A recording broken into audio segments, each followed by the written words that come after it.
Coast. When you have East Coast stuff happening, we're not up too late to where we don't you know, ruin our day the next day by being tired. There were a bunch of these, and we'll talk about these in 2 weeks now, because I think next week is missions conference, correct? Yeah. So in a couple weeks, we will talk about the mechanics of the process that's going on here. But just to let you know, and I'll allude back to this in a couple weeks when we talk about it, last night was the biggie of the biggies in terms of the primary and caucus season. That may mean nothing to you at this point. We'll make you aware of what's going on. But starting here with Alaska going down through Virginia, it was what was called Super Tuesday. Bunch of key election states. Some of them were pretty unsurprising. I mean, would it shock you to know that Mitt Romney won the Massachusetts primary? Yeah, I mean, he had like 70% of the vote. He was the former governor of the state. And how about this one for a shocker? Newt Gingrich won Georgia. Newt Gingrich is a transplanted Georgian and had represented the state of Georgia in the House of Representatives for years and was the Speaker of the House, so no big shocker there. The big battle last night was who was going to win Ohio. And one of the reasons Ohio is so key is not because there's a lot of delegate votes there, 66 votes, but the reason Ohio is so noteworthy is because it's one of those states in the Union that people look to and say, what's the mood of the country? You know, California, people don't look to California to see what the political mood of the country is.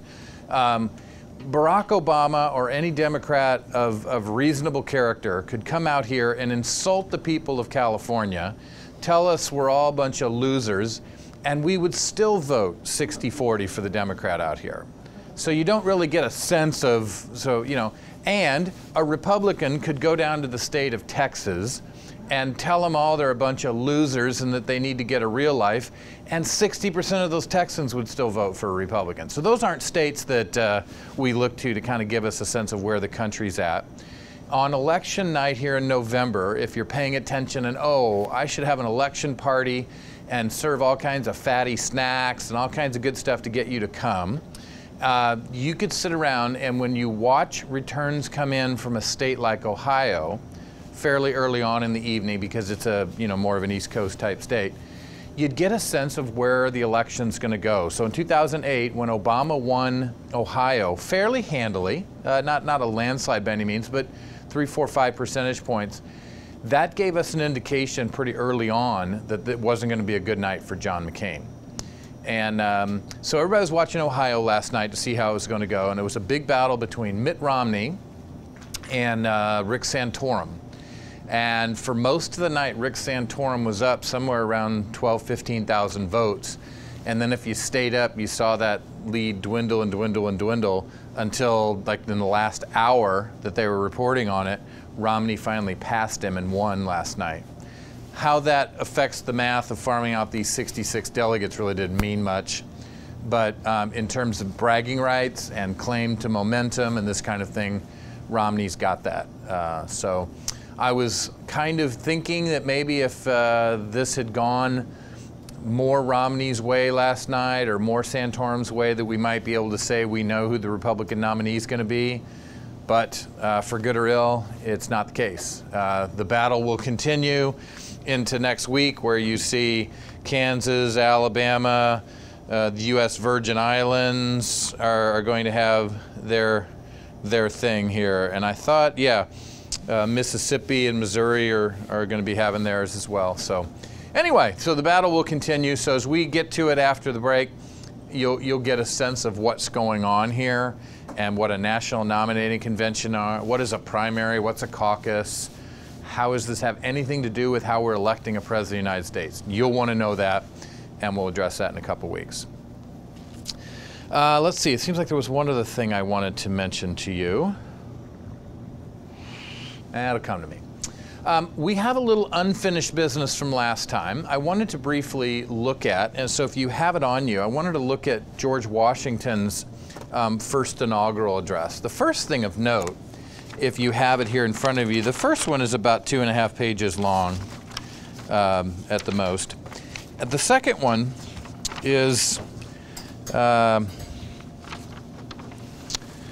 if it's 2 paragraphs, it's, yeah, here we go. It's, here is George Washington's second inaugural address. That's an interesting thing, right? If we were to look at, and somebody is looking at, Barack Obama's first inaugural address, I suspect it's a little longer than a couple paragraphs, and everyone in history except that one has been of that sort.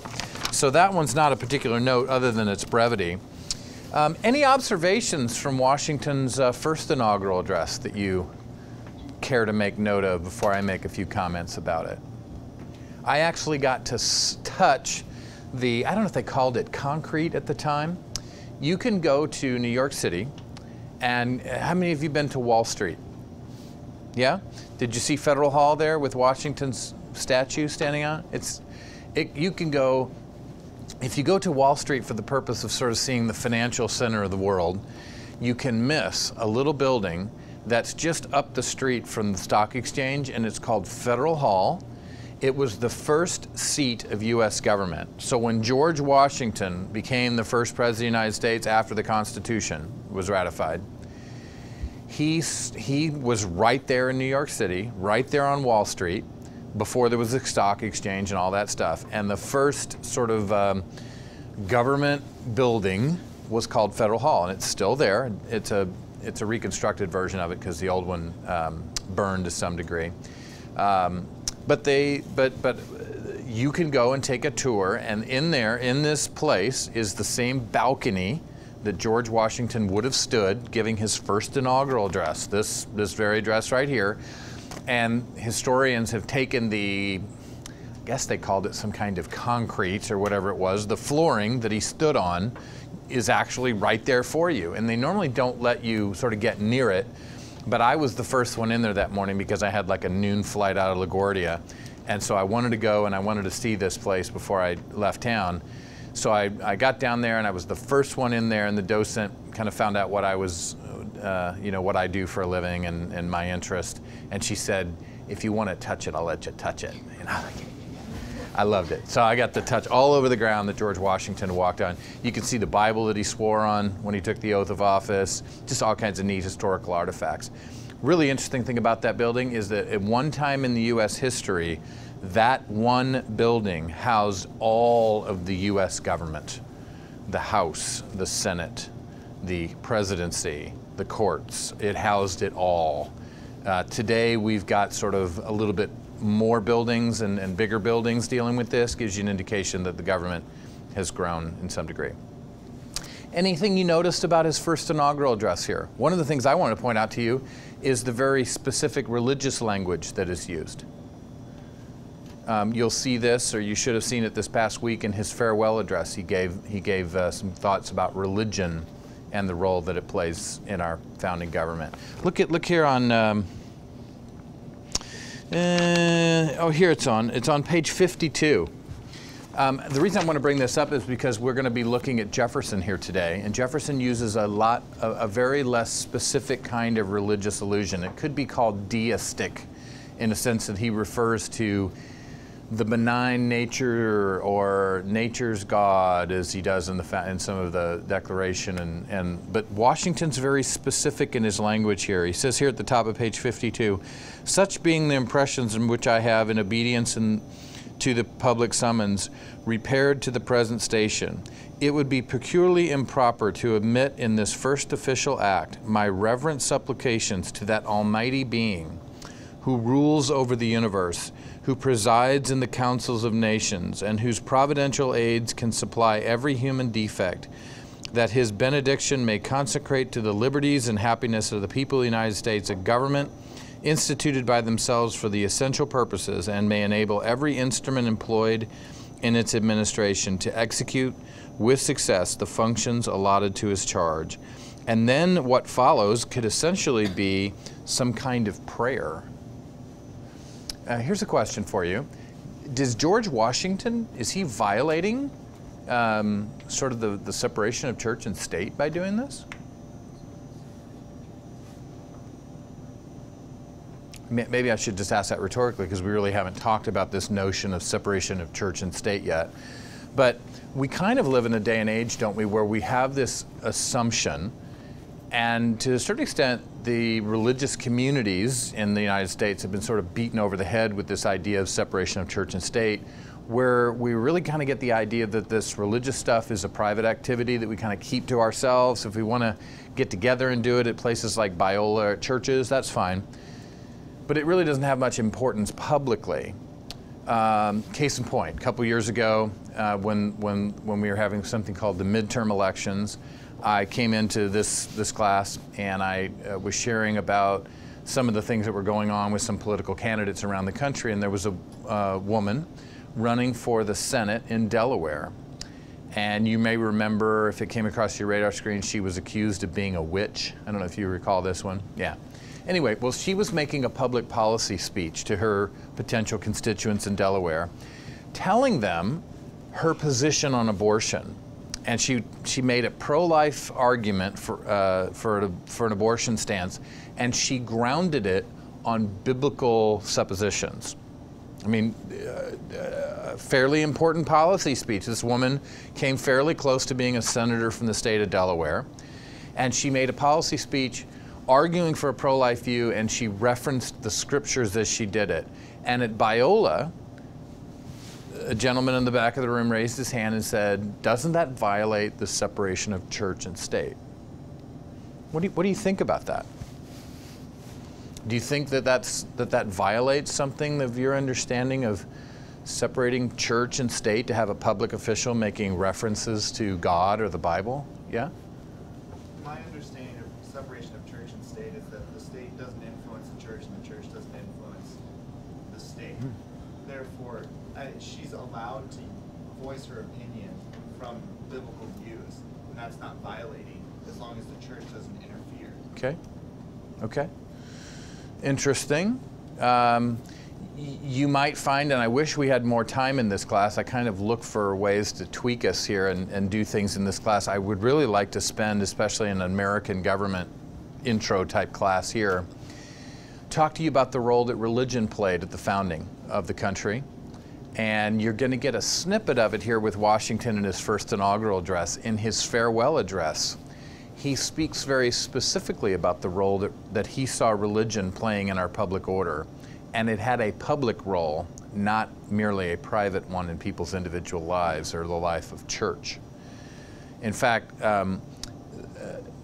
it seems that as you investigate the preponderance of the writings of the founders, and again, it's beyond the confines of what we can do in this class, that it seems that our founding generation saw a very public and necessary role for religion in the public order, quite different than saying religion should just sort of be walled off over there in some corner, and that the public order could go on in some way with no implication. So we live in a very different age. The separation of church and state stuff is really a vintage of the last, 60 years. But we've been around as a country for a little longer than 60 years. So you have to ask the question, what's changed? And if you're interested in that question, we can talk about it as we go forward here, but if you're really interested in it, you know, we have some classes in the political science department specifically devoted to that kind of question. And I've had people from other majors take that class. If you're just interested in this evolving role of religion in the American public life and public order, we'll address it there. Washington seems to be particularly explicit here in his religious references here. How about this one on the next page, page 53? "I dwell on this prospect with every satisfaction, with an ardent love for my country, which an ardent love for my country can inspire, since there is no truth more thoroughly established that there exists in economy and course of nature the indissoluble union between virtue and happiness, between duty and advantage, between the great maxims of an honest and magnanimous policy and the solid rewards of public prosperity and felicity. Since we ought to be no less persuaded that the propitious smiles of heaven can never be expected on a nation that disregards the eternal rules of order and right which heaven itself has ordained." that Washington says here that we can no less be persuaded that heaven will smile on a nation that disregards the eternal rules of right, which heaven itself has ordained. Do you have the sense that our country has done that? I don't want to sort of be heavy here, but do you get a sense that our country has moved away from that in some degree? Yeah? I mean, there's a whole constituency that the folks who are running for these type elections on the Republican side, now for good or ill, and I'm just sort of reporting it as I know it today, the more religious you are, the more likely you are to be a Republican in this country. It's just sort of statistically. They're very religious Democrats, I'm sure. But if you just sort of look at the preponderance of it and you're saying, I am running for public office and I'm really interested in what these religious people think and how they might vote, you're probably looking more at a Republican candidacy than a Democratic candidacy. So I can assure you that if you were to watch the returns last night, how many times did you hear the word evangelical mentioned? Because evangelicals are out in force here in Ohio last night, Oklahoma, Tennessee, Virginia, Georgia for sure. So what religious people think vis-a-vis the public order is particularly important if you're interested in getting elected. And that's really more of a question of Republicans today.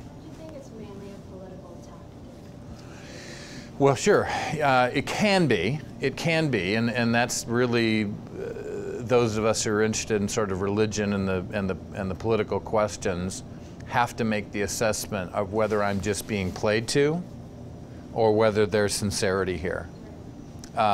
It's a really interesting thing if you get hip deep in politics like I am to sort of get better at sort of discerning that, because sometimes politicians will mouth words that have been poll-shopped in places like here to know that those words will ring in our ears and they'll just mouth them.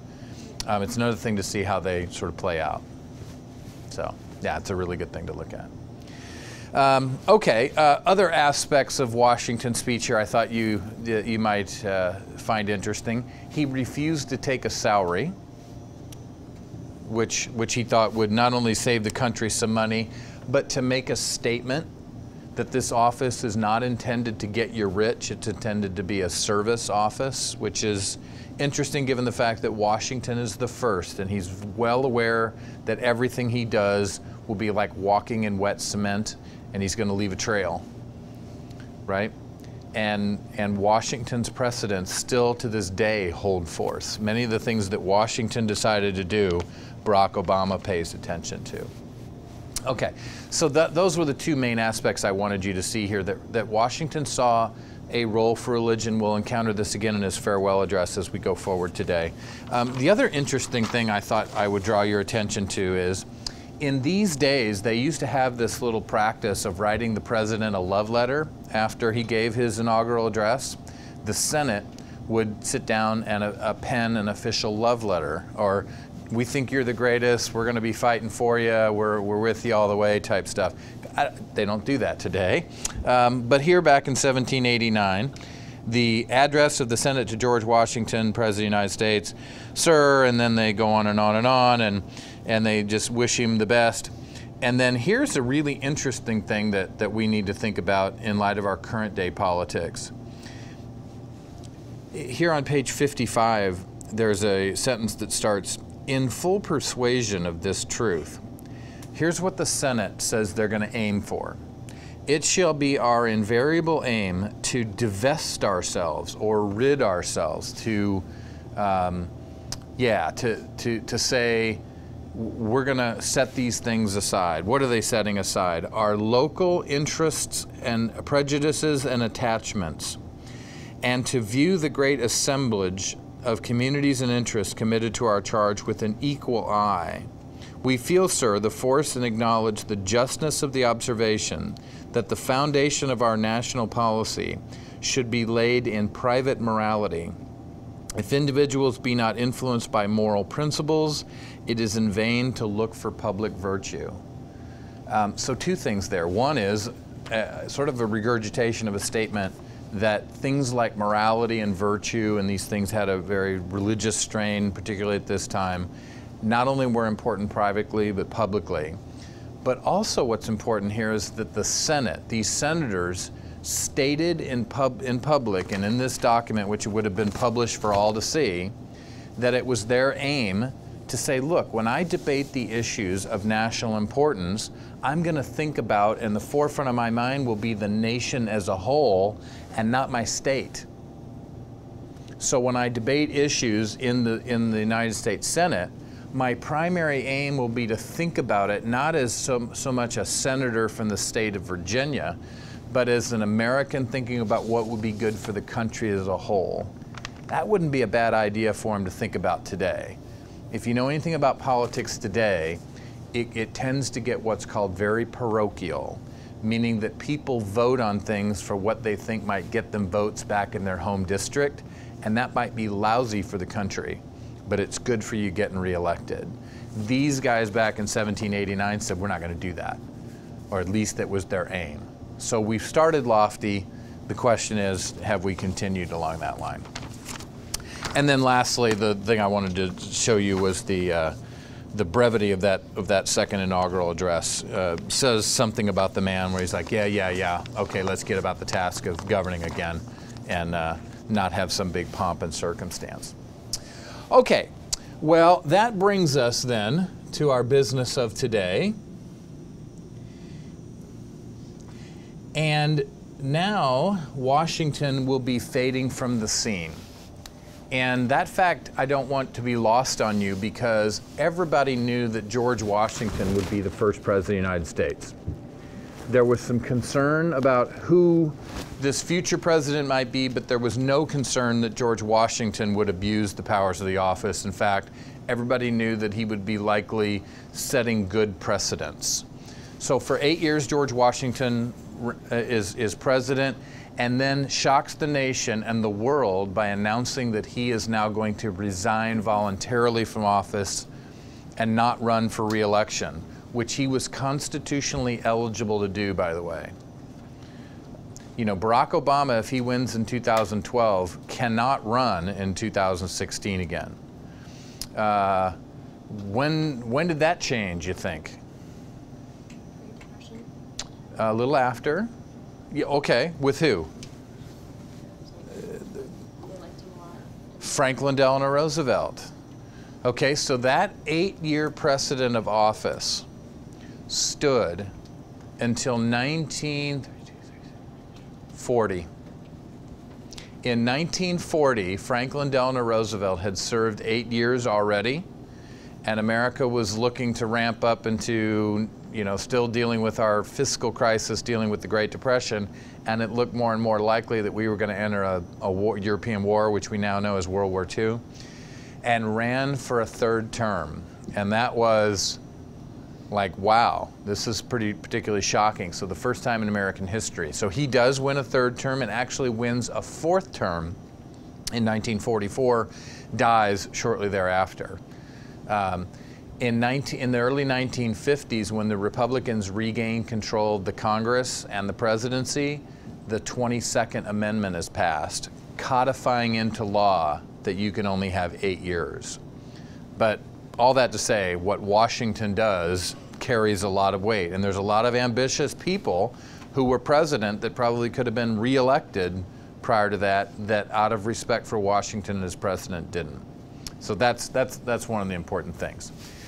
When he leaves the scene, he gives a very, very notable farewell address, which I want to look at some aspects of that with you, see what you saw this week. The Adams administration, it's more notable than what you'd think, but for our purposes, we'll pass by it pretty quickly because it's a continuation of Washington's policies and sort of a federalist direction of the country. The reason I want you to spend some time this week and talking about it today, looking at the Jefferson situation, is not only because Thomas Jefferson's particularly notable in our founding era, but it's the first peaceful transfer of power between two very different ways of governing. And I want you to see what those two different ways are, and that's important enough. But I want you to see that what we all take for granted in this country, the idea that if a politician loses an election, that he will peaceably, in fact, he'll put on nice clothes when his successor comes in and succeeds him. So if Barack Obama is defeated electorally in next November, I suspect that he's going to put on nice clothes. Michelle, his wife, will put on nice clothes. The new president will come to the White House on January 20th, 2013, and they'll ride in a nice car together, and they'll say nice things about each other and this whole thing. And we sort of take that for granted, that these kinds of things happen. Watch what goes on elsewhere around the world in transfers of power. It gets pretty ugly. I mean, you saw a lot of stuff go on in the Middle East this past year. Syria's having some nasty issues go on. Transfers of power can be pleasant or not so pleasant. And even though they're politically unpleasant, as you might gather from some of these elections, and the election of 1800 was particularly politically unpleasant, there was still a peaceful transfer of power. And where Jefferson took us as a country was very different. And I want to make sure we talk about that today as well. And then as we can look at key aspects of the chapters you read here, we'll look at Jefferson's presidency, and we'll see where Andrew Jackson, here at the end of our time today, took some things at a whole different level than even Jefferson took them. Okay, so you all had a chance to look at Washington's farewell address. If you had to, put a synopsis on what is that letter? I mean, or what is this address? What is this address? What is Washington doing here? If you had to sort of wrap it up in one sentence. By the way, this that you got a chance to read is one of the most famous addresses in all of American history, ranking up there with Lincoln's Gettysburg address, you know, the biggest of the biggies. Everybody, for the first 100 years of the country, every school child would have memorized this. This was gospel type stuff. This is the father of the country writing something to us. What is it?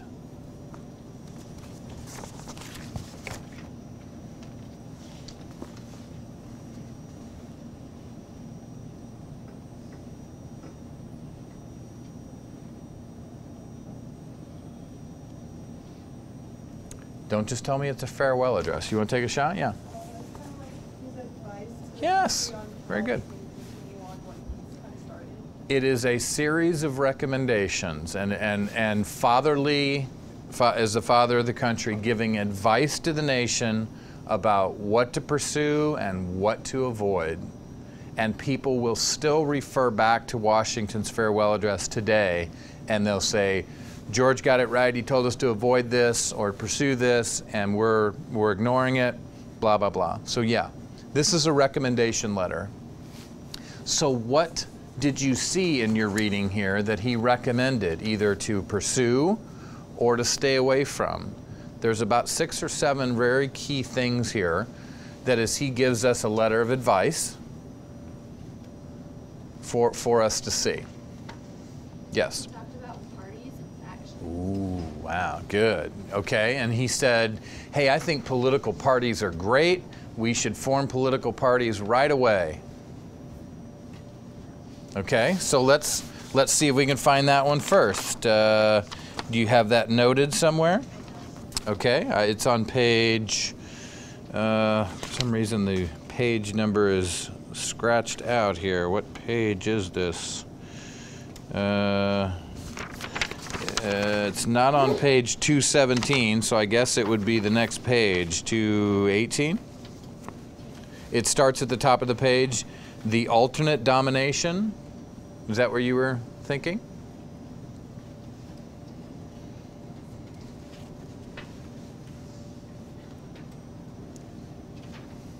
Is that where you were thinking about? No? Well, here, let me, he says here at the top of this page, if you're seeing this, the alternate domination of one faction over another, sharpened by the spirit of revenge, natural to party dissension, which in different ages and countries has perpetuated the most horrible enormities, is itself a frightful despotism. but this leads at length to a more formal and permanent despotism. The disorders and miseries which result gradually incline the minds of men to seek security and repose in the absolute power of an individual, and sooner or later the chief of some prevailing faction, more able and more fortunate than his own competitors, turns his disposition to the purposes of his own elevation on the ruins of public liberty. There's another section where he mentions geography.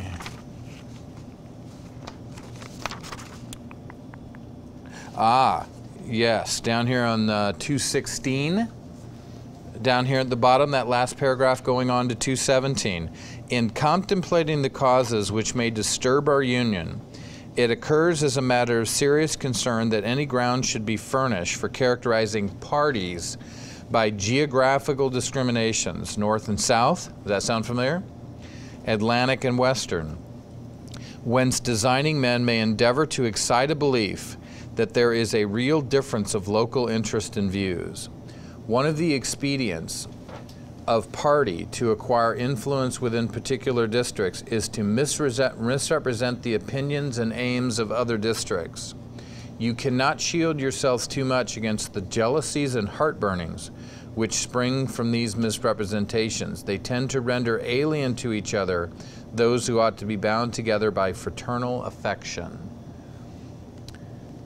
What's Washington arguing about political parties, particularly if they sort of form around sort of geographical interests? Yeah, Robert? It seems like he's kind of implying, like, when you focus on the parties and whatnot, it almost turns into one party versus another, like one interest versus another, as opposed to common good things. So yeah, and that's really key. Common. I mean, Washington is arguing, saying, look, there is a common good that we all ought to be concerned about, and that ought to remain preeminent. We ought not put geographical interest above the common interest. Was there a particular time in this country's history where that happened? Yeah. So many people look back at these very words that we just read and said, Washington was warning us that if your geographic interest, particularly in the South, got more important than the nation as a whole, then you might have what he called jealousies and heartburnings. It turned out to be an American Civil War. Lincoln will refer back to these sentiments. When you'll read here in several weeks, you'll read Lincoln's first inaugural address, and he will talk about the fraternal bonds that we're supposed to have. That's a reference to this very text. That's why this is such a huge, important thing to have read as an American citizen, because this is the father of the country essentially giving you a political sermon in this regard. So good. So that starts us. So Washington says, don't go to the way of political parties. How long do you think it is before political parties are formed in the country? Washington dies in 1798, I think. So how long do you think after 1798 we start forming political parties? About a year. Not in terms of the kinds of political parties you think about today, mass political parties where people can participate in. That's about another 30 years after Washington. But by the 1830s, we firmly have established political parties, and they're based largely, I don't even try to draw. We will look at this later in the semester. When you think about the politics of the day prior to the Civil War, you could essentially take the existing country as we had it and at that particular time and draw a line down the middle and put an R, or Republican, in the north and a D, Democrat, in the south, and that's largely the political divides that we had in the country. Precisely what Washington argued would lead to heartburnings and jealousies. Okay, so stay away from political parties. That's one of the things he has to say. What else, ma'am? Is there a way we can turn off the air? Are you nice and? I'm kind of enjoying it being cold. Yes, please. So, powers to be back there. Can we turn up the air conditioning a little bit? Washington did warn about too much air conditioning, so that's something else we'll want to look for. I kind of like it. Keeps me, you know, but I'm not sitting. I'm active. All right, so what else does Washington admonish us here to think about?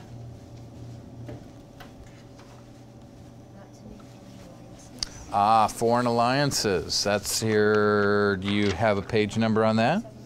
Okay, would you like to read this here? To the efficiency and permanency of your union, a government for the whole is indispensable. No alliances, however strict between the parts, can be an adequate substitute. Okay. He also mentions it. Here's some foreign, so good, and here's some more foreign policy advice here on 221. He says, observe good faith and justice toward all nations, cultivate peace and harmony with all, religion and morality, and join this conduct. And can it be that good policy does not equally enjoin it? It will be worthy of a free, enlightened, and no distant period, a great nation, to give to mankind the magnanimous and too novel example of a people's, always guided by an exalted justice and benevolence. Who can doubt that in the course of time and things, the fruits of such a plan would richly repay any temporary advantages that might be lost by a steady adherence to it? Can it be that Providence has not connected the permanent felicity of a nation with its virtue? The experiment, at least, is recommended by every sentiment which ennobles human nature. Alas, it is rendered impossible by its vices. So he has a little foreign policy advice to us, and the way that it's referred to now is you might hear a politician say something like this: hey, just as Washington said not make any big entangling alliances with people, we shouldn't as well. Some people have taken that in certain periods of our country's history to mean what's called an isolationism, meaning that we should just sort of close ourselves off from the rest of the world and not be influenced as best we can by others. There was a lot of isolationism prior to both world wars, and that changed when the world had a nasty little way of coming into our world. Okay, anything else that you saw? Yes, ma'am. He says we should avoid debt. Oh boy, where is that? That's the, yes, As a very important. so go ahead, as a very important. As a very important source of strength and security, cherish public credit.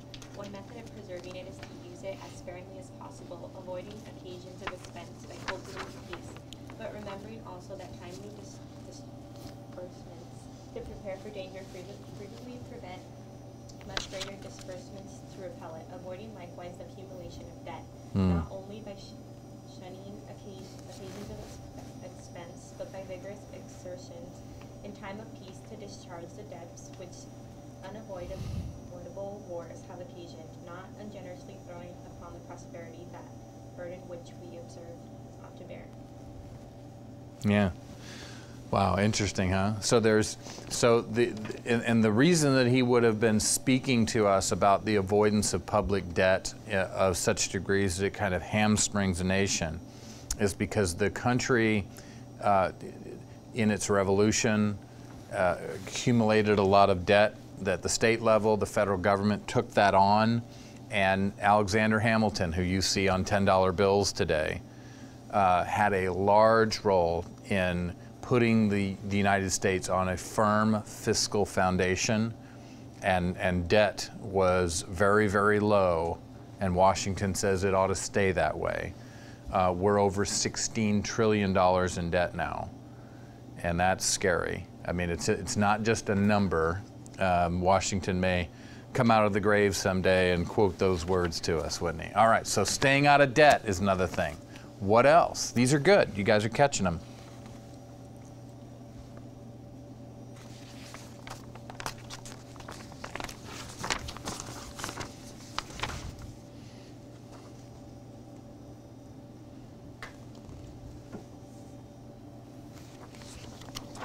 Any more? How about if I give you one here? Look on page 215.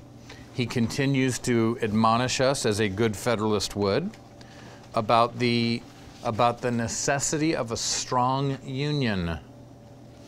Top of page 215, the unity of government which constitutes you one people.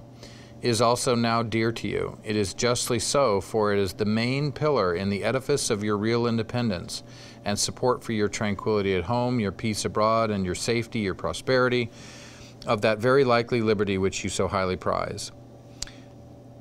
A very liberty which you so highly prize. But it is easy to foresee that from different causes and from different quarters, much pains will be taken, many artifices employed, to weaken in your minds the conviction of this truth, as this is the point of your political fortress against which the batteries of internal and external enemies will be most constantly and actively directed. It is of infinite moment that you should properly estimate the immense value of your national union to your collective and individual happiness. My friends, he says, keep a strong union. That will be the recipe for your happiness here. That you should cherish a cordial and habitual and an immovable attachment to it, accustoming yourselves to think and speak of it as the palladium of your political safety and prosperity. Palladium is like a safeguard. So he's arguing that a strong union will literally be the safeguard to your liberties, and he goes on down the page warning that part of a departure for that could lead to civil war. Here on page, what is this page? It's this mystery page. I guess it's 218. He speaks of the importance of the necessity of a strong government toward these ends. Here about the middle of the page, in all the changes to which you may be invited, remember that time and habit are at least necessary to fix the true character of governments as the other human institutions, that experience is the surest standard to which to test the real tendency of the existing constitution of a country, that felicity and changes upon the credit of mere hypothesis and opinion exposes to perpetual change from the endless variety of hypothesis and opinion. Remember, especially, boy, they write in long sentences, don't they? That for the efficient management of your common interest in a country so extensive as ours, a government with at least as much vigor, think strength, as is consistent with the perfect security of liberty is indispensable.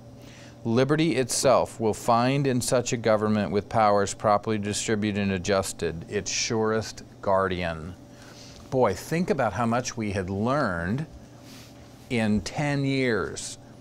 We just fought a revolution against strong government, and we establish a weak government under the Articles of Confederation.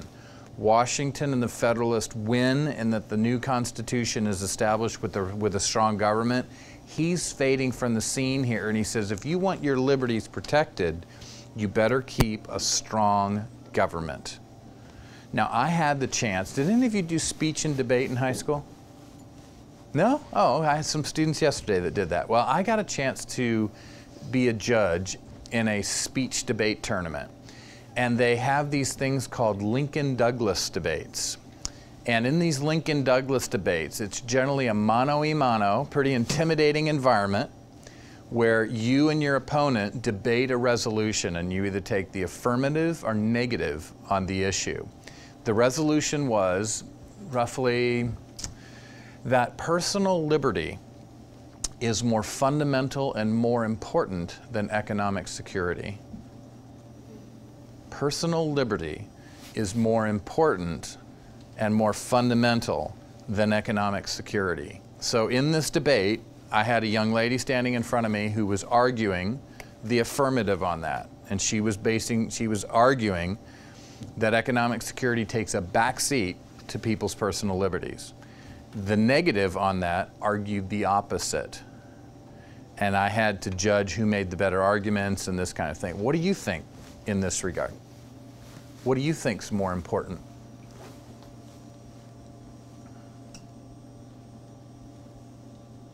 You have no thoughts on the matter? Would you like to live in a country where you had great economic security and no freedom? Would you like to live in a country where people have all kinds of personal freedom and no economic security? Yeah, you see the crux of the debate, right? So you have to, I mean, there are arguments on both sides of the issue, isn't there? I mean, if we were in fiscal chaos today, tell me about your personal liberties. Are you all awake today? Yes. So that again? Freedom of, how does that pertain? So the question is, if we lived in a situation currently where there was economic chaos, tell me about how your personal liberties might be impacted by that.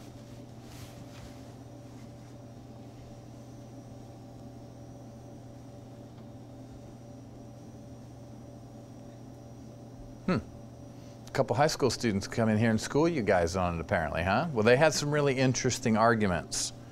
One piece that you have that they lacked, and I spent a good amount of time after their round was over trying to give them some arguments that they hadn't considered. A key piece of the argument is in this balance of a question between people's personal liberties and economic security is the question of vigor of government. Now, the Chinese have a very vigorous government. Some might argue too vigorous, because while it may provide a situation where there's economic security, it doesn't do much for your personal freedoms, does it? So it might be that the direction of government strength might have something to do with that equation. That's the piece that both of them sort of talked right past and missed.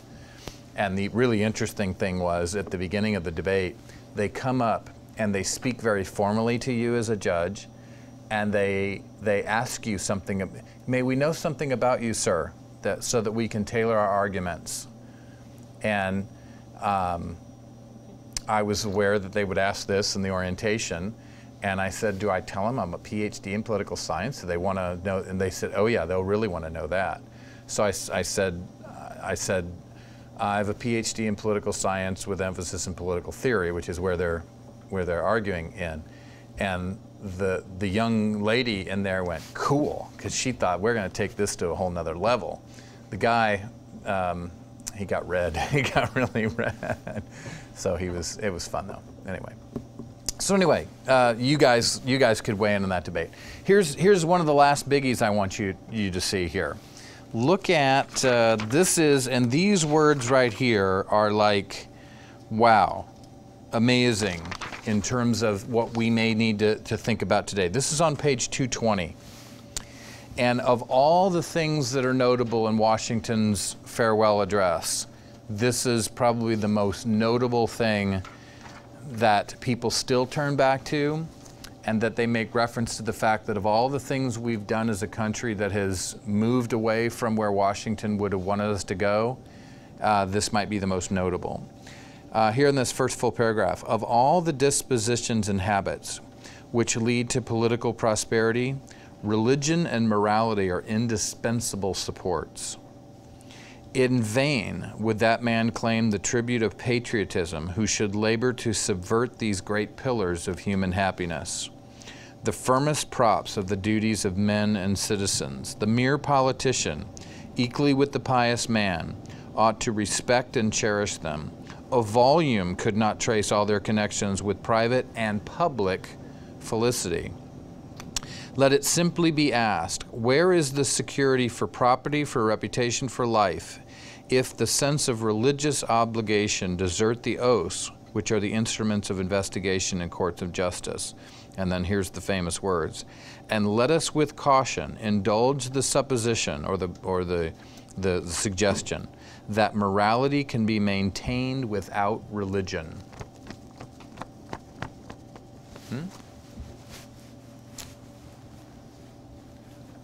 I might submit we've moved a bit astray from Washington's admonitions here, that we have come to see religion as a purely private activity, and that we are doing precisely what he's argued here, that there was something about religion and morality that were indispensable in the support of our American experiment in democracy. And the admonition here is that you cannot have it without those. They're indispensable. Do you think religion and its publicness today is seen as indispensable? No. No, that's what motivates me to get into the field of politics. I mean, all this hoopla about electoral stuff is interesting, but I think politics is an inherently moral venture, that you can't do amoral politics. Somebody's version of morality will win. The question is whose. It's a myth that you can't legislate morality. That's often thrown in people like my direction, because it's meant to push me over to a private corner and say, keep that religious stuff to yourself. It has no place in the public square. When in reality, when you look at the final legislation that is passed, somebody's version of morality is legislated. It's just a question of whose. So the field of politics, it draws me because I think as believers we have a lot to offer in this area, that there's something inherently public about religion and Christianity specifically, that we have something to offer here. And these words of Washington's seem to agree in this regard. I did my doctoral dissertation years ago writing on a guy who was arguing that the American experiment in democracy had largely faded from the scene because we've moved so far from this. And he had a controversial symposium that he offered with another group of scholars up in New York in the late 1990s, bringing into question whether we still owed allegiance to the constitutional order, the current regime, because we've moved so far away from these kinds of things. And largely this is a function of where the courts have taken us. And we'll look at the courts a little bit here in the latter part of the semester. But if this issue bothers you, then you'll probably at some point in your life stick your nose in some kind of legal stuff, because it's largely been through the U.S. Supreme Court and the other lower branches or lower courts of this country where religion has kind of been shoved to the private sphere under this banner of separation of church and state.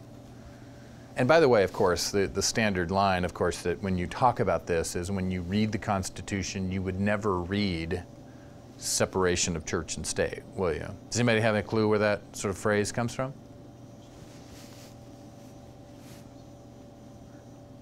It comes from a letter that Thomas Jefferson, who we're about to look at here, wrote to a group of dissenting Baptists in Connecticut, the Danbury Baptists, and he sort of weighed in on what he thought the First Amendment meant, and he utilized this phrase, separation of church and state. For 100 years, that phrase doesn't make it into constitutional law until 1947. 1947 is the first time the U.S. Supreme Court invokes that language of separation of church and state. So when we get to the court, I'll give you a brief sort of overview of these kinds of things so you can get a sense of that. Because that really will have an impact on your life, not only personally, but you know, as you start to have families later, you know, after you get out of college. When you have kids, it has a nasty little way of injecting you into the public square in ways that you might not think you'd ever be injected. And this will impact you. So. Okay, so I think we've touched on most of them here, but let's see if we missed any here. The need for the strong union we talked about. Don't form regional parties. We need a strong government that will keep the strong union. Stay away from parties. We just looked at that religion question. Staying away from high national debt. Advice on relations with other nations, don't form entangling, and the need for honesty. How about that one? How about that one as a foreign policy? Be honest. Awesome. So these are the big admonitions of Washington's farewell address. And this one would be, save this one, because that one would be a good one to read to your kids someday. As parents used to do with their kids. Okay, let me tell you a brief story about the election of 1800, and to prime the pump for you here, and then we'll take a break here. Washington fades from the scene in 1796, and his heir apparent, John Adams, wins a pretty close election. Thomas Jefferson finishes second. Now, you should know, before I get into this little soap opera here, that Thomas Jefferson and John Adams could not be more diametrically opposed in what they think is proper for government. They both serve on Washington's cabinet, which tells you something about Washington himself, that he would put people in his cabinet that vehemently disagreed with each other on certain things. Lincoln does this same thing as well. So when Adams wins the election in 1796, he becomes the president. By law, the guy who finishes second in the presidential election becomes the vice president of the United States. That's kind of ugly, isn't it? Think about if that was still the case today. So let's say Barack Obama wins re-election in this November and Mitt Romney finishes second. That would mean that Mitt Romney would be the vice president of the United States. Creates a interesting little dynamic, doesn't it? So basically for 4 years, Jefferson is vice president of the United States and doesn't do very much because, the president and he don't see eye to eye on some things. So then they have a re-go-around in 1800, and this time Jefferson wins a very, very close election, and it actually has to go to the House of Representatives. So let me, are we through sort of copying some of these guys down? Let me see what I have here on the, okay. So let me just reference here what's going on in this election of 1800. There's a thing called an Electoral College, and we will talk about this in a couple weeks, but does everybody have a general sense what the Electoral College is? Okay, so anyway, you might think that when you cast your ballot for president, are directly voting for president of the United States. You are not. You are indirectly voting for the president of the United States.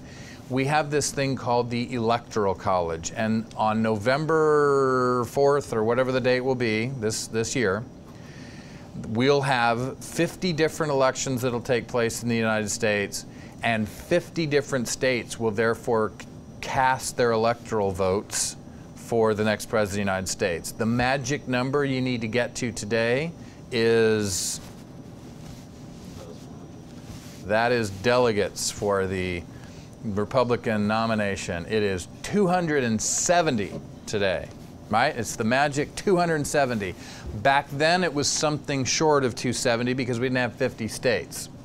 So whatever the magic number was in 1800, nobody got there.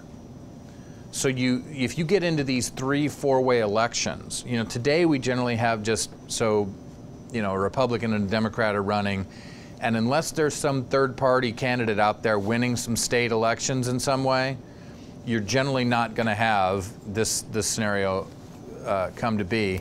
But it did come to be in 1800, and here's what happened.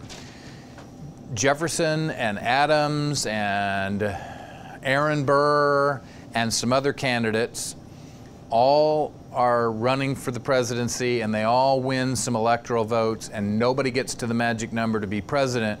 And so by law, the election goes to the House of Representatives. And in the House of Representatives, and it could do this today, essentially we have the same situation in place today, where if nobody gets to 270 here in November, the next president of the United States would be elected within the House of Representatives. Each state would vote as a block. So we have 53 representatives from the state of California. They would get together in a room and debate for about 30 seconds, and they would cast their vote for Barack Obama. The people of Texas would get together for about 30 seconds and cast their vote for whatever Republican is up for grabs here. So each state would vote as a state within the House of Representatives. So even though there's 53 people in the room for California, California would get one vote. They did a bunch of voting like this, and nobody got a majority in 1800. until Alexander Hamilton, of all people, threw his weight behind Jefferson. And I have a quote up here that I'll show you after the break, where Hamilton knew Jefferson's thoughts on the presidency and said he'll be better than this Aaron Burr guy. But does anybody know what Aaron Burr is famous for? Dueling, is that? No? Aaron Burr killed Alexander Hamilton in a duel. So the vice president of the United States was involved in a duel, and he killed Alexander Hamilton, the guy that is on your $10 bill. He was killed in a duel. And if you want to go see his funeral marker, if you go to Trinity Church there and right up there from Wall Street, you know, where they did the National Treasure stuff, Alexander Hamilton is buried there. And I think I've got, maybe later on here today, I think I've got a copy of a picture that I took when it was there. It's like this big giant white pyramid. And that's where, so Alexander Hamilton is buried, and right across the street is a CVS pharmacy. It's just sort of weird, you know, to think about one of the biggest of the biggies in the country buried across the street from the CVS pharmacy in downtown Manhattan. So weird, but anyway. So when Hamilton throws his weight behind Jefferson and not Burr, Jefferson becomes president in 1800. Very, very contentious election. Aaron Burr doesn't forget, and that ends up costing Hamilton his life later in this duel. But Jefferson takes the office of presidency, and he is going to take this country in a very, very different direction. And maybe I'll just save fire on that to look at. I want to introduce you now to Jeffersonian democracy. Modern day Democrats with a large D, the Democratic Party, which Barack Obama is now head to, point back to Jeffersonianism as the origins of sort of at least the ideas of the Democratic Party. Ironically, as you'll see here, the Jeffersonians were arguing that the Federalists were doing this all wrong, that the federal government was getting too big and too powerful, and they were wanting to draw back the size and scope of the federal government. So what's interesting about that is that's not the modern Democratic Party. The modern Democratic Party is the party of more big government and that kind of thing. And it's ironic that they draw their ideological origins or point back to this time period and say this was sort of our burgeoning and founding. Well, this is what Jefferson is about: smaller, less intrusive federal government and empowering the states more. There is little snippets of movies, of course, I've mentioned, right? The purpose of your education is to make interesting comments about movies. I'm thinking now of another movie that the men probably haven't seen. I only seen it because I'm married, and it just happened to be on in the house that night. It's called You've Got Mail.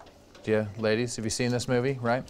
Do you remember the scene where Meg Ryan and her current boyfriend were in a movie theater and they were waiting for the movie to start, and remember that scene? And somebody mentioned, oh, and they have this fight, right? They have this fight because she didn't vote and he forgives her and blah, blah, and they walk out. They end up breaking up, but before they break up, he writes a letter that he's this columnist, and he writes a letter in his newspaper trying to defend the shop around the corner. Wasn't that the little place that her little bookstore was called, Shop Around the Corner? And who was the enemy of Shop Around the Corner? Big bookstore of some sort, wasn't it? Fox Books, that's it. Fox Books, right? The sort of the Barnes and Noble type, type thing. So he writes this article and he speaks of the shop around the corner, and he says that the shop around the corner demonstrates a Jeffersonian purity, if you recall. And so next time you watch that movie, note that he talks about the shop around the corner possessing a Jeffersonian purity. What is he talking about there? He says that the shop around the corner is a virtuous bookstore because it's small and personal. It's not like the big impersonal bookstore, Fox Books. That's Jeffersonianism. Jeffersonianism is a different way of thinking about it, of doing governance, and saying that we need to, and it's almost anti-federalist in its tone, so if that makes sense to you, of the idea that we need to move power back to the state governments more, away from the federal government, and even elements within the federal government, we need to give special attention to the most democratic elements of it, and that's the House of Representatives. So that's what we'll make sure you're aware of now. So that's what Jeffersonianism is here. And you see an announcement of this effect in Jefferson's first inaugural address. So several notes of difference here that I wanted you to see in Jefferson's first is a lot less specific religious imagery here. Look at the top of page 323 here. He says, kindly separated by nature, not God, and a wide ocean from the exterminating havoc of 1/4 of the globe, too high-minded to endure, blah, blah, blah, blah. And then it's hard to stop because it's all one sentence, isn't it? Okay, so I'll just keep going. Too high-minded to endure the degradations of the others, possessing a chosen country with room enough for our descendants to a thousands and thousands generation, entertaining a due sense of our equal right in the sense to the use of our own faculties, to the acquisitions of our own industry, to honor and confidence from our fellow citizens, resulting not from birth, but from our actions and our sense of them. Enlightened, here he says, by a benign religion. Benign religion. I'm not sure. Well, that's a lot less specific religious imagery, to be sure. Professed truth, temperance, gratitude, and the love of man, acknowledging and adoring and overruling providence. Notice the more generic type language as opposed to that almighty being, God, heaven, very specific that Washington would have used here.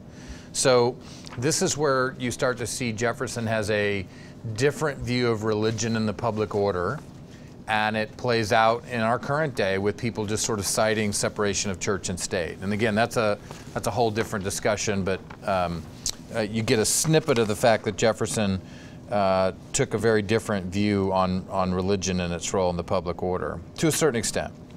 Okay, to his political points, Jefferson is for a smaller federal government, and he announces this vision here further down that same page here on 323.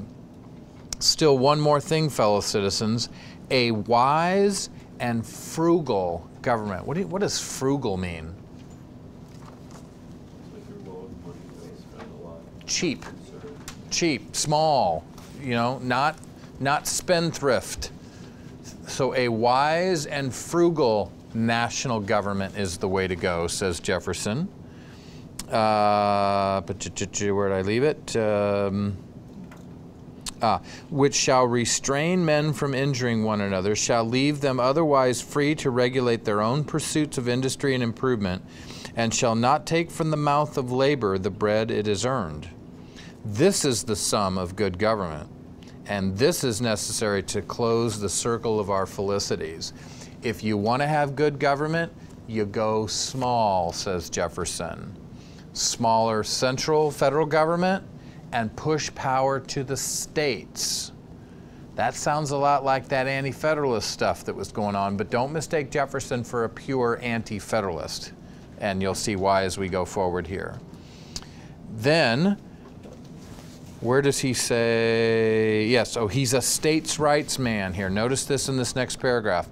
About to enter, fellow citizens, on the exercise of duties which comprehend everything dear and valuable to you, it is proper you should understand what I deem to be the essential principles of government. So now he's going to give us a lesson on what he thinks are the essential principles of government.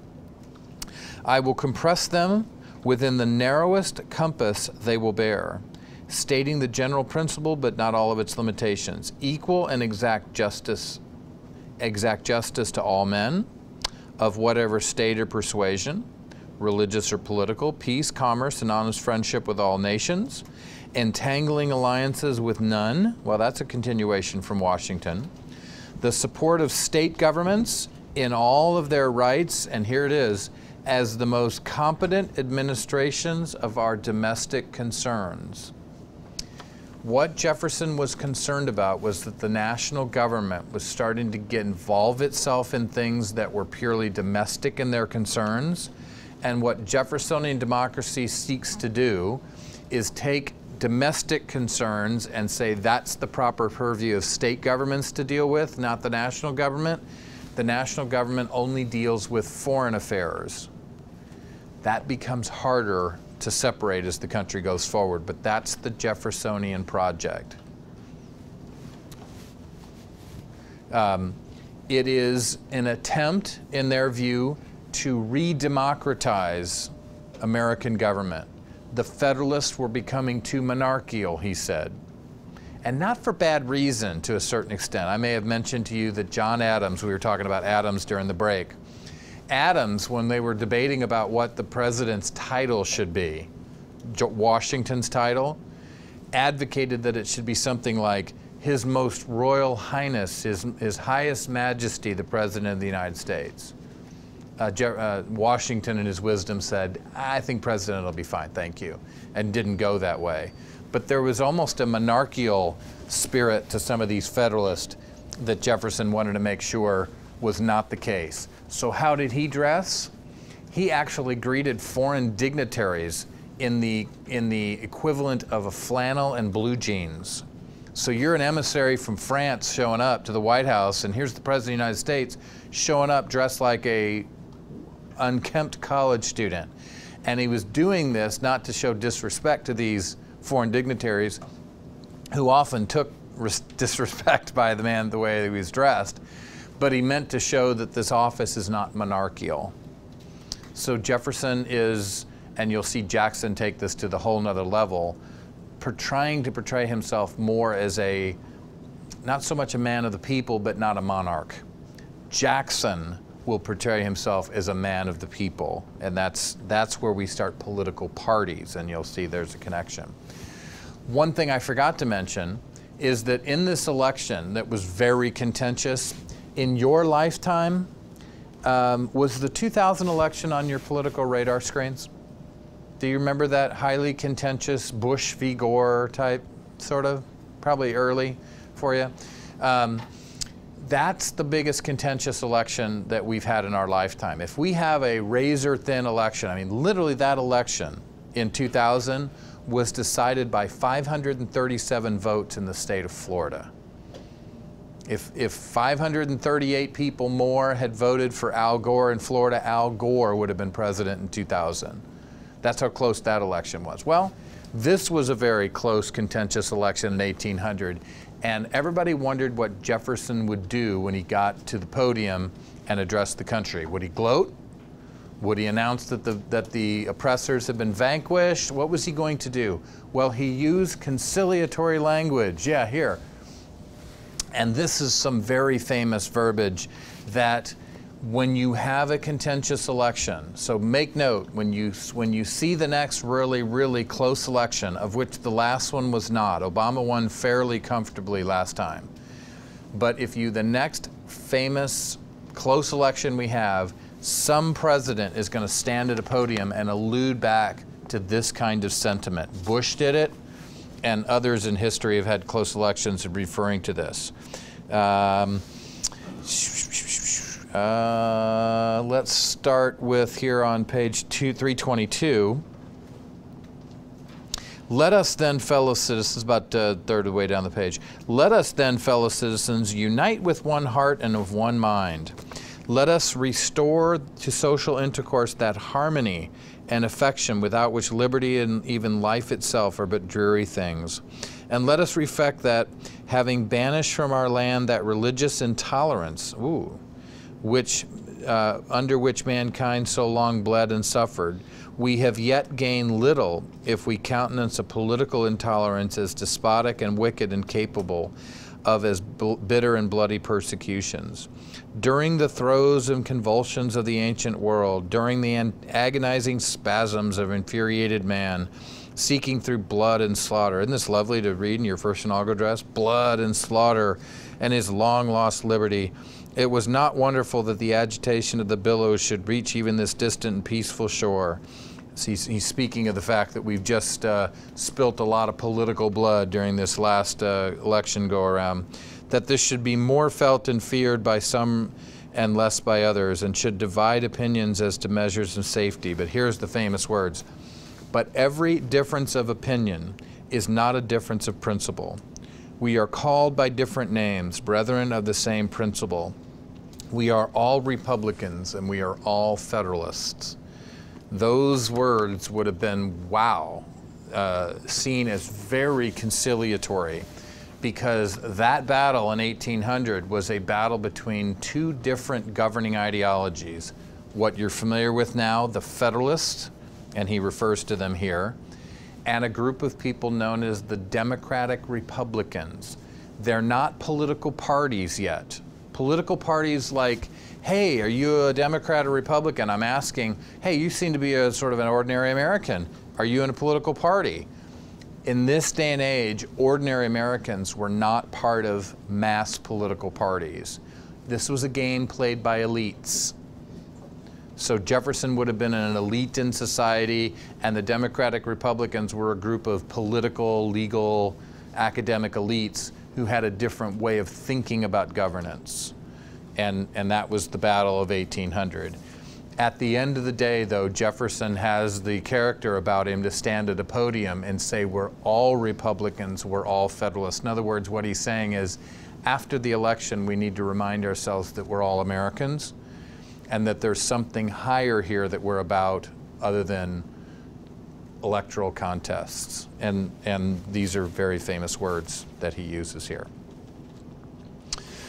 Okay, so that's Jeffersonianism. Any questions about that? Do you get a sense of that? You saw on your reading, and by the way, I have you reading in Milkus Nelson to give you some historical backdrop, because I realize that sort of sometimes history and behind these things is often lost on us. So as you looked at, particularly I have note on page 96 and page 101 and 102, you see these things pointed out in Jeffersonian Democracy. This is in the Milkus Nelson chapter 4 reading that I had you do. There on page 96, Jefferson says he seeks to, and I think, do I even have a slide on this? Oh, let me go back to that.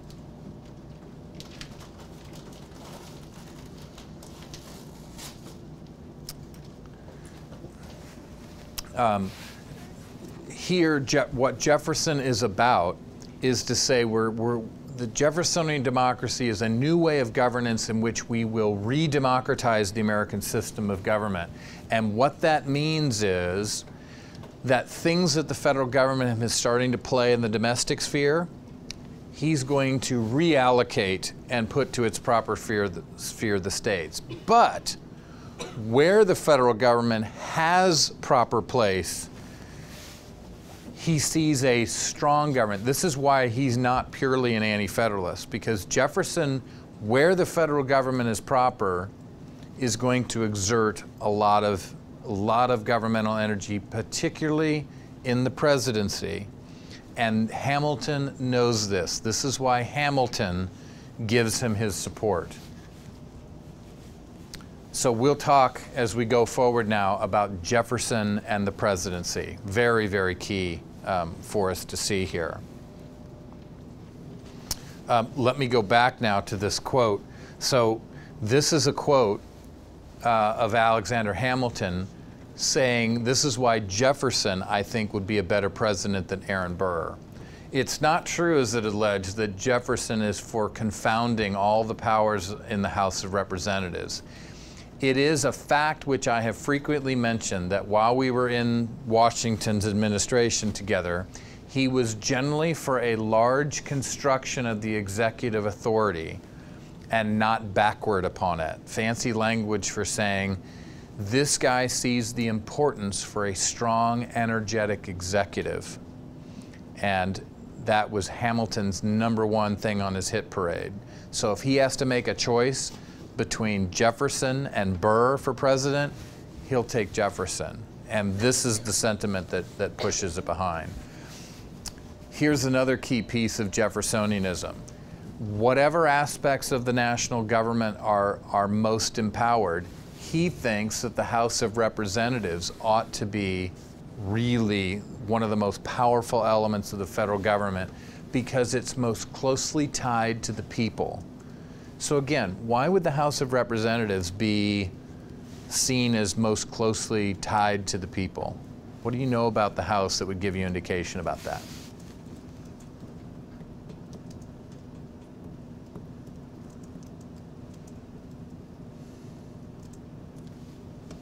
Representatives from each state. They are. So are senators. It's based on population? It is. And there's another key element. How long do they serve? 2 years. That's a shorter leash than 6 years for the Senate.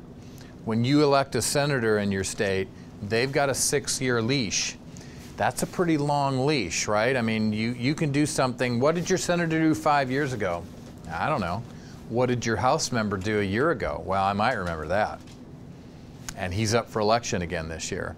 So that close accountability that people in the House have makes it the most democratic, with a small d, element of the federal government, and that's an aspect that Jefferson wants to go with. Okay. I sure can. I want to make sure I didn't skip anything here. Yes, that one. Okay. We've already started to talk about the elements of the presidency, so let's take a few minutes and review that because it's been a week. I had you read a debate that took place in 1793. Washington issued a proclamation of neutrality, and you got two opposing views. As good as time as any to review a little bit here, right? You've got two opposing views on whether Washington did the proper thing by issuing a proclamation of neutrality. Not that we should have gone to war or not, but the question before the country in 1793 was, who had the proper constitutional authority to issue a proclamation of neutrality? Now, let's revisit that. Talk to me and tell me, what were the issues involved there? Why was it controversial? Let's try to rehash that to kind of bring that back to our mind here, because that will make we're going to add an element now as we speak of Jefferson and the presidency here. So what was going on? So Washington issues this proclamation of neutrality. Why is that such a controversial thing? Because it doesn't say anywhere that it's Perfect. explicitly his right. Great place to start. I sent you on a fool's, on the fool's errand to read the Constitution's first 3 articles and see which branch of government was specifically empowered to issue proclamations of neutrality. And the answer is none of them specifically. So now you're going to contend 2 very different views that says the president should do it or Congress should do it. So let's try to unpack those guys' arguments. Why did Hamilton, as pacificist, argue that it was proper for the president to do this kind of thing? Challenging you, going back a week. Holy smackers. Here in a couple weeks, this will be for real, madame. It's not part of the judiciary or the legislature. Ah, so first he makes an argument by exclusion and says, well, it's clearly not 2 of the 3, so it's got to be the executive branch. All right, fair enough. So that gets us started. What else does he do? He talks about how the president's the one who's in charge of foreign affairs. Okay. And, claimed. So the president is the one who's in charge of foreign affairs. That hadn't been decided yet. He's arguing that that's the case, interestingly enough. At this particular time, Madison thinks that Congress is the primary instrument to deal with foreign countries. That seems odd to our ear today, though, doesn't it? Okay, so why does he make the argument? What's part of his argument that it's the president who's, as the language of the day was, is the sole organ of intercourse between our nation and foreign nations. Kind of makes sense to us today, right? So how did he argue that?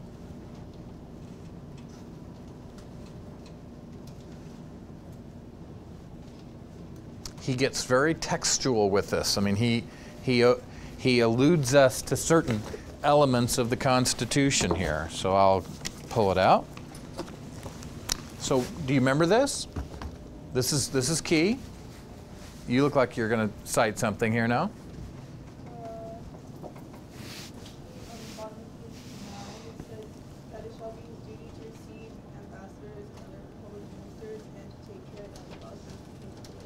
Okay, so is referring to some very specific aspects of the president's duties, but we still haven't mentioned anything about a proclamation neutrality there.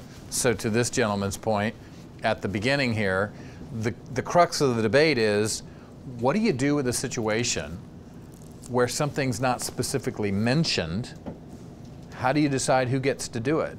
Because again, the document's written like this, and those kind of situations will come up more often than not. So these things need to be settled.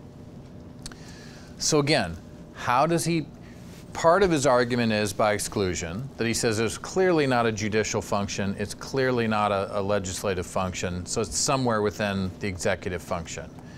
But he's going to have to make a further argument, isn't he, for why it is within the executive function. Is it because of the... You please, no, that's fair game. Didn't use the general term in the Article 2 of the Constitution, so there's like implied powers. Good. In the general. And the example you gave about last week, how it's like when you have a baby, you don't like list out every single possibility. Good. So it's like with the initial idea of like protect the child or like watch the child, then there's like implied like responsibilities to like call the cops when they're needed and stuff. Yeah. So it's not like specifically stated, but there's like implied powers. Okay. This is the first time in American history where we've got to make an argument about whether an officer of our government has powers beyond the specific words of the document, called implied powers. Hamilton argues that the presidency possesses implied powers. It had something to do with that general language stuff. So what was about that? Where would we find more specific grants of power?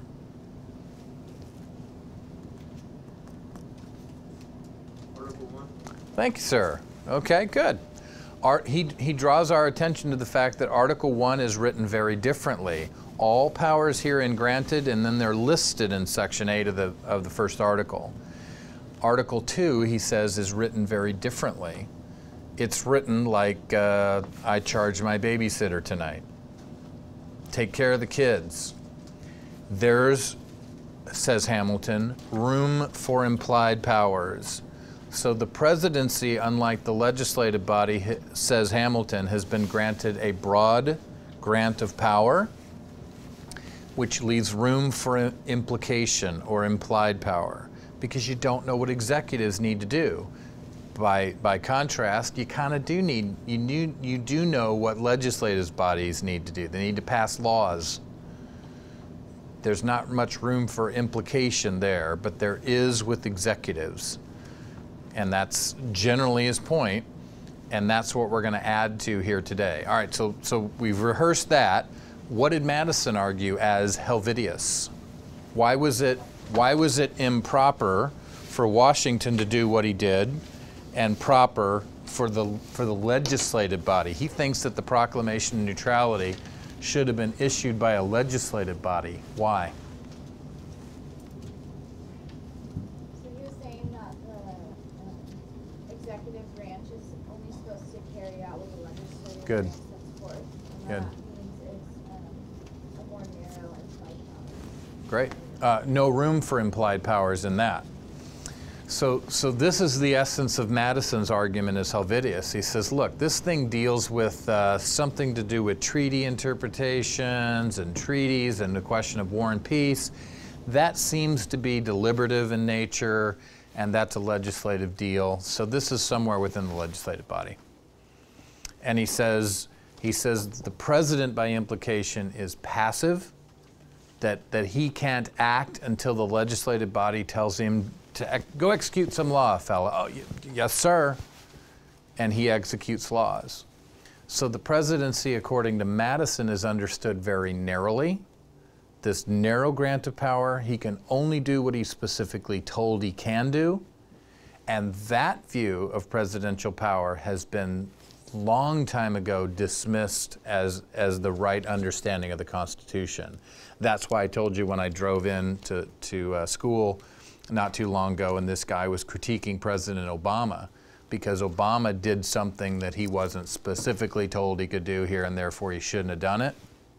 This guy needs to sit in our class and see what's going on here. He may not have liked the direction Obama took it, but he stands on unsolid ground when he's arguing that the president can only do what he's specifically told he can do. That's a Madisonian understanding of the presidency, again, long ago dismissed. And you'll see it again and again as we go forward.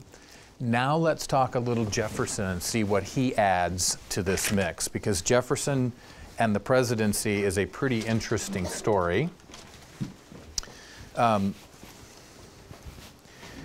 Some of this is something we've already mentioned here. We've seen this slide? No. Okay. So some of these are the main bullet items of Jeffersonianism, and I'm transitioning now to his thoughts on the presidency. But he tries to decentralize. There was a centralizing tendency on behalf of these Federalists, and he wants to decentralize, push power back toward the states. He wants to return power to the most democratic of institutions, and he thinks that states, and this is starting to smell like that compact of states theory almost, but Jefferson doesn't take it particularly that far. He's not an anti-federalist in that regard. And that he wants to return power to the House of being the most democratic aspect of the federal government.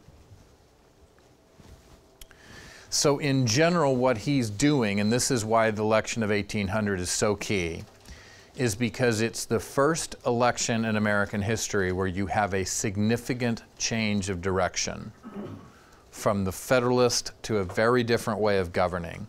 And this dominates for almost the next 50 years.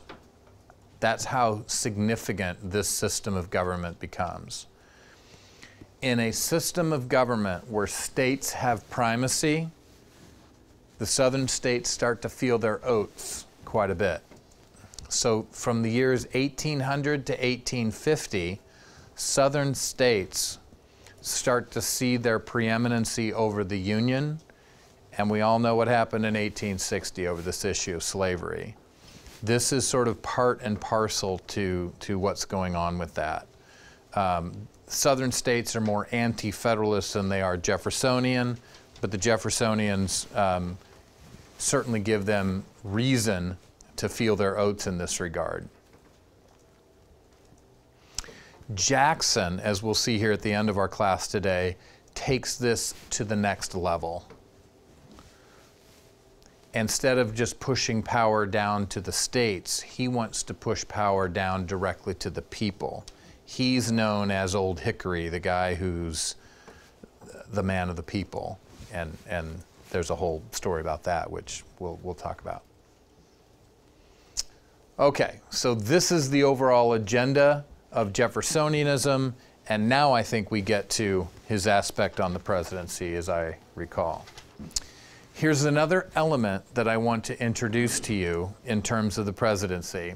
If I had any board space at all, I would redraw the following diagram. That broad understanding of executive power, or Hamiltonianism, narrow grant of power, Madisonian, or the Helvidius understanding of the presidency. Now we're going to add to that notion something called prerogative power. If you ever really want to have some interesting reading, and I really mean interesting because it has a huge bearing on the American constitutional order, you might want to poke your nose sometime into John Locke's second treatise on government. And in that treatise, he references, and this is almost word for word with John Locke, he says that monarchs or executives possess the prerogative power. What's that? It's the power to essentially do what you have to do when times call for it, for the good of the people, even if you have to go outside the law to do it. There might be times when executives might need to do things for the good of the people, and they have to go outside the bounds of their power in order to accomplish it.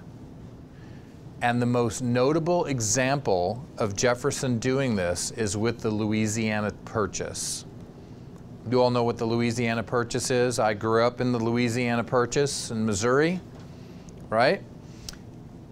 It was a situation that was offered to Jefferson through the French ambassador, in which the following offer was made. Hey, Tom, there's this little plot of land that you guys have been interested in out west. We find ourselves a little cash-strapped, says Napoleon's ambassador here, because we're fighting all these wars, Napoleonic, all these military stuff, and we're going to offer you this sweetheart deal, but you have to tell us right now whether you want it or not. And Jefferson says, we'll take it. Now, what's the problem with the fact that the President of the United States committing the country to buy some real estate? What's the problem?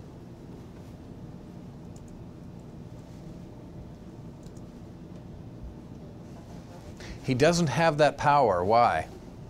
He doesn't have control of the money. You bet, right? So when you guys get married someday, somebody's going to carry the checkbook. You want to be the one to carry the checkbook, believe me. You want that power. I don't possess that power in my family, and I regret it. I resent my wife for it. No, I don't. Stop recording this. No, somebody in our government controls the purse strings, and it was intentionally designed that the president would not have it, particularly for war. You don't want the president to have the power of the purse because he might go off making war at his pleasure, and you don't want that. Well, in this particular case, Napoleon was offering us a sweetheart of a deal. I mean, that was a big chunk of real estate for pennies on the dollar, but the problem was it would take too long for the Congress to debate the issue and pass the measure and do all this other stuff. So Jefferson commits himself and the country to buying the property anyway. It's a classic notion of this, where the president does something, and here's the key, for the common good, but he goes outside the Constitution or the bounds of law to do it. Is it constitutional for the president to do this? Clearly not. That what you had a chance to read this week was a couple quotes, and I think I've reproduced them here. Oh, here it is. I've had a chance to reproduce them on a couple slides for you here, of where Jefferson, years after the fact, admits, I had no such power to do these kinds of things, but I did it anyway for the good of the people, and I pray Congress writes that check, but I can't pretend that I can force them to do it, because there's no understanding of the presidency that incorporates that. What you're going to see is if you take the Madisonian understanding of the presidency versus the Hamiltonian understanding, they're going to handle prerogative differently. This is going to have huge pertinence when we get to Lincoln here in a little bit. And it has huge pertinence today because Barack Obama is weighing in on these kinds of things. And we have to assess at the end of the day whether what he or she did was for the common good. Because really at the end of the day, we're the ultimate judge as voters to determine whether that officer, this president, has acted well. Jefferson was cheered and we were thrilled, right? We got this great plot of land, pennies on the dollar, and doubled the size of the country in a heartbeat. And got some pretty good real estate to boot, right? I mean, I think the Midwest is a pretty good deal. What was the other big land purchase in the country? Just loading you guys with historical facts here, aren't we? What was the other big land purchase that the United States made that everybody thought initially was just an absolute disaster? Alaska. Yes, Alaska. It was known as Seward's Folly. Seward was the Secretary of, what was he, the Treasury, I guess, at the time? And made this deal and bought Alaska, you know, this frozen wasteland. And everybody thought it was just complete waste of money. Well, that was another sweetheart deal that we got in that thing. It's turned out to be pretty good, hasn't it? I mean, especially if you like the outdoors, if you like to go cruising, if you like oil, there's a lot of oil in Alaska, that kind of thing. Okay. So let's talk about this issue of prerogative with Jefferson and see how it comes out. The giant question on prerogative is whether you understand it in the classic Lockean sense or not. What you saw on the previous slide was the Lockean sense. That's why I mentioned it came from Locke's second treatise on government. But it means that you understand or interpret the law or the Constitution very strictly, and when you go outside it and you deviate, you allow it. But you always recognize that you're going outside the document to do it. This is the view Jefferson seemed to take. Now, before you even countenance this, let's think about this. Let's say Barack Obama stood before us today at a podium and he announced that he had done something, and he said to us, "What I have done here, ladies and gentlemen, I do not possess the power to do, but I did it anyway." Now, we don't even need to fill in the blank with whatever issue it might be. You might like it, you might not like what he did, but think about it generically. What problems would you have with your president standing on a podium and saying that?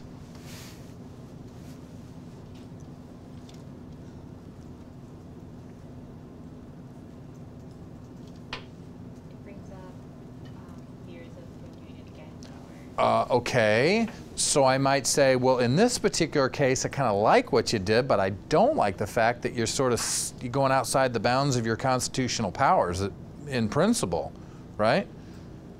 It might be dangerous that our president would ignore the Constitution. We might not have if the president has to do that a lot, then we might say that the document itself doesn't really mean much, does it? I mean, if the president has to go outside when times call for it, and he has to go outside the Constitution and his powers there, man, maybe we need to think about a new Constitution. So that's one piece. The Hamiltonian understanding, and I've got a visual sort of to show you this here on the next slide, says this: no, you understand the powers of the presidency broadly, and to a certain extent, the powers of the presidency flex. And that's a dangerous word to use, because as soon as you say flexible, it could mean in your mind, and I want to make sure that it doesn't, it means that the presidency and its definition of power means nothing, or that they're just vague. The Hamiltonian understanding of the presidency says the presidency should be understood broadly, and particularly in times of crisis and necessity, it leaves room for the president to do things that he might not do in ordinary civil times, but when he acts that way during times of crisis and necessity, they're constitutional. If he acted in that very same way in an ordinary civil time, they would be unconstitutional. Let me give you a portent of things to come. What if today Barack Obama stood at a podium and he says, "I have the following announcement to make. All American citizens of Japanese descent, by this executive order, will be removed from their homes at the end of the week and will report to a desert facility which we have set up for them, and they will report to this by the end of the month. Does he have the constitutional authority to do that? Does he have the constitutional authority to issue an executive order to do such a thing?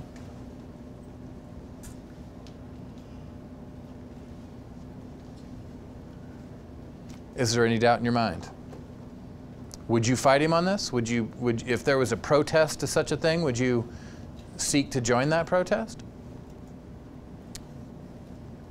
You're much too timid. I'm on it. I'm going to protest it. So what's your problem? Anybody who has a problem with that, what's your problem? Why shouldn't we take Japanese American citizens and put them in the middle of the desert? Yeah? Well, are you violating some kind of right? Absolutely. They have the right to, I'm fighting all kinds of civil liberties as I would do that. Yes. Yeah, it violates our right of free movement. Okay. Choice. Yeah, sure. So these otherwise law-abiding citizens, despite their or their heritage of Japaneseness or whatever you call it, right? They've got the right to do anything within the bounds of law. Apparently not now, because now they're not free to leave this lovely resort in the desert that they're now going to have to go to. Would this be unlawful for the president to do? It depends on whether you think about it like this or like this. If you look at it like this, it is clearly unconstitutional, and Obama would never make an argument that what he did was constitutional. If he understood it this way, he might have an argument for why what seems to be unconstitutional is constitutional. What if he said at the end of this speech, now I know there's a lot of people upset about my executive order and this such, but let me tell you what's going on. The Japanese have just bombed Pearl Harbor yesterday, and there's a bunch of Japanese American citizens on the west coast of the United States that we think are probably helping the Japanese military formulate plans to invade the west coast. Wow. That changes the mix, perhaps changes the mix. What I'm trying to draw your attention to is that there might be something added here, namely crisis and necessity, that might change the question on this. That there might be a time where you need to do something that in ordinary civil times you wouldn't do and couldn't do. But in times of crisis and necessity, you will see Lincoln and you will see Franklin Delano Roosevelt and countless other presidents make the following argument. In ordinary civil times, I couldn't do this. Now I can, and it is constitutional. So what the Hamiltonian understanding of the presidency does is it takes things that would be outside the bounds of constitutional power and says that during certain times they're constitutional. And you'll see FDR make that argument. You'll see Lincoln make the argument. Lincoln suspends the writ of habeas corpus at the beginning of the Civil War. That's an Article I power. That's not within the presidency's power, but he does it anyway. And he does a couple other things that are interesting. And his argument is that. So if you don't like that, then you stand counter to Abraham Lincoln, sorry to tell you, and Franklin Delano Roosevelt, and a bunch of other presidents that I could cite. I'm just citing the most notable. Jefferson, on this view, takes a very different tack. He says, buying Louisiana is always outside the bounds of my power, and I'm not pretending that it could be in. I'm just begging that Congress write that check. That is a Lockean understanding of prerogative. What the Hamiltonian understanding of the presidency does, this broad, is that it has the potential to constitutionalize prerogative. Okay, now that's fairly highfalutin, but it's important because your president today and my president today will make these kinds of arguments to us. You may not have recognized it, that they do such, but they are doing this kind of thing. Obama, when he instituted American military forces in Libya, made that argument. The question is, do we buy it? At the end of the day, we're the ones that kind of go, right? So, does this make perfect sense, or there's something we can talk about here to sharpen this a little bit for you? Perfectly clear? Yes. So just like clarify. Please. So Jefferson still doesn't believe that it was in his Right. constitution, but he just. And here's some quotes that gives you indication of this.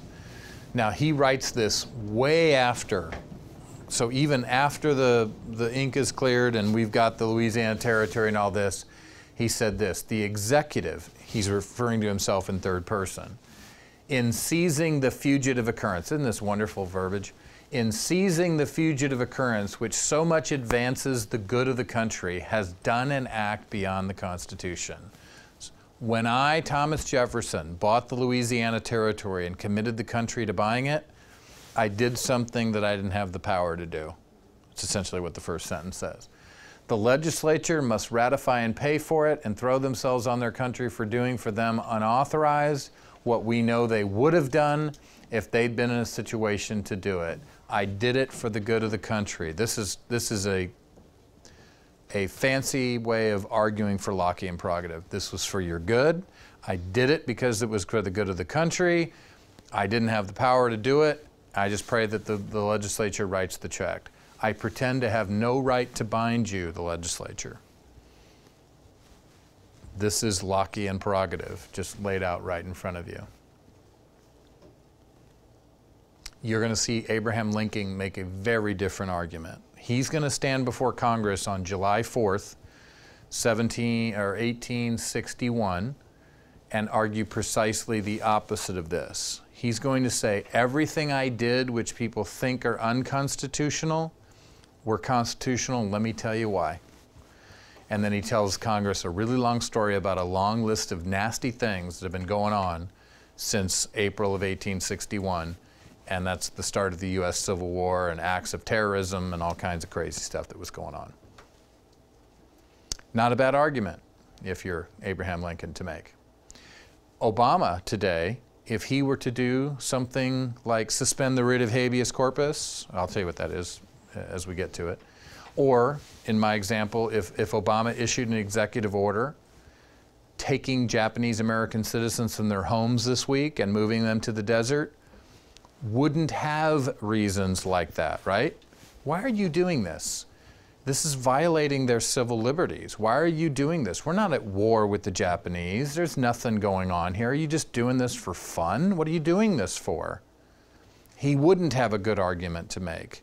We as the American people would probably rise up and say, we're not standing for this, we're going to vote you out next time around, you know, that kind of thing.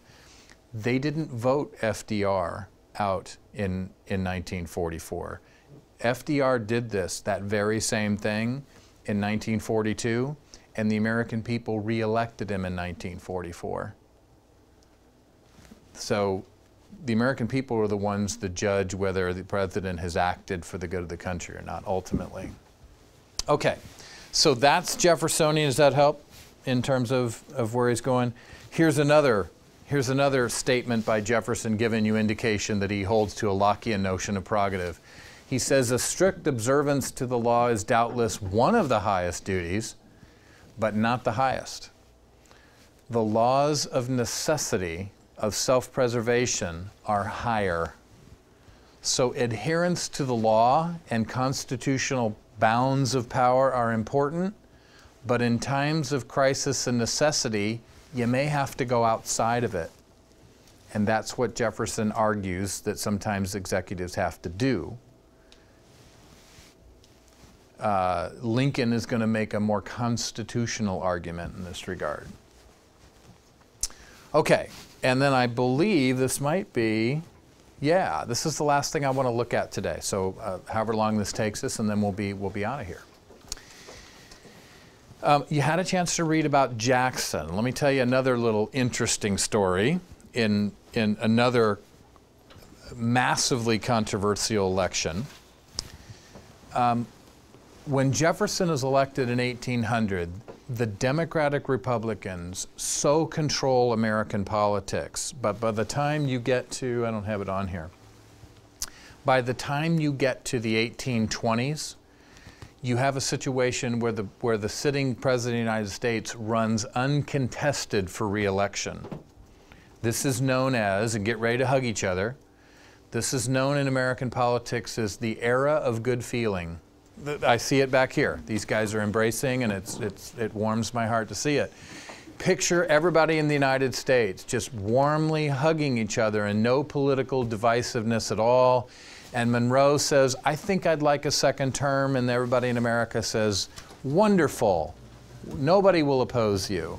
And we thought that we had arrived at an age where we've done it so right that nobody disagrees, and everybody's hugging each other, and Monroe runs uncontested in 1820 for the presidency, and we have the era of good feelings until 1824, when we have one of the most nasty, contentious elections in all of American history.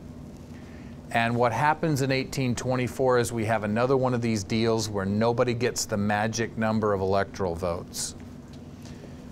Jackson, a hero of the War of 1812, by the way, do you know how he's a hero of the War of 1812? Oh, another little fun fact of history. You know, we had this war in 1812. I make a better window than a door, or actually I make a better door than a window, I think. We had this little war in 1812, and it's sort of a draw. The British kind of get distracted and go about their business and sign this treaty with us, ending this latest conflict with us. But after that treaty is signed, the most significant battle of the war takes place. You know, they didn't have cell phones and internet back then, of course. And so down in New Orleans, Jackson and the American forces defeat the British forces in the Battle of New Orleans. And even though it technically happens after the war is over, it makes Jackson this great military hero. And for the next decade, he, you know, is a very popular figure in American politics. Well, he runs for the presidency in 1824, and he wins the popular vote. So when you count all the people who voted in the United States in 1824, Jackson won the most of them. But he didn't win enough electoral votes to make him the president. Now, if that doesn't make sense to you right now, hang on for a couple weeks and we'll make sure that makes sense to you. So the election once again goes to the House of Representatives. And in that particular case, a backroom deal is made. At that particular time, I believe the top five vote getters go to the House of Representatives, and any one of those five could emerge from the election in the House of Representatives as the next president. A backroom deal is made between the second place finisher and the fourth place finisher. And when you combine 2 and 4, you defeat 1, and that's what happened. And that really hacks off the Jacksonians. So for the next 4 years, the Jacksonians make it their mission in life to defeat John Quincy Adams, who wins this contentious election in 1824. And Jackson takes over as president in 1828 and institutes what's called Jacksonian Reforms. And you and I live under the implications of Jacksonian Reforms, one of which is this, that the popular vote in a state is now tied to the Electoral College vote in all but 2 cases, Maine and Nebraska, but we'll talk about again. In other words, as your state votes in a presidential election, so your electoral votes in most cases are cast. That didn't used to be the case. And Jackson takes Jeffersonian democracy, and as I said before, takes it from the state level and pushes it down even further to the people. So Jacksonian democracy is this, where the people of the United States start to be able to participate in politics. They're more important political players.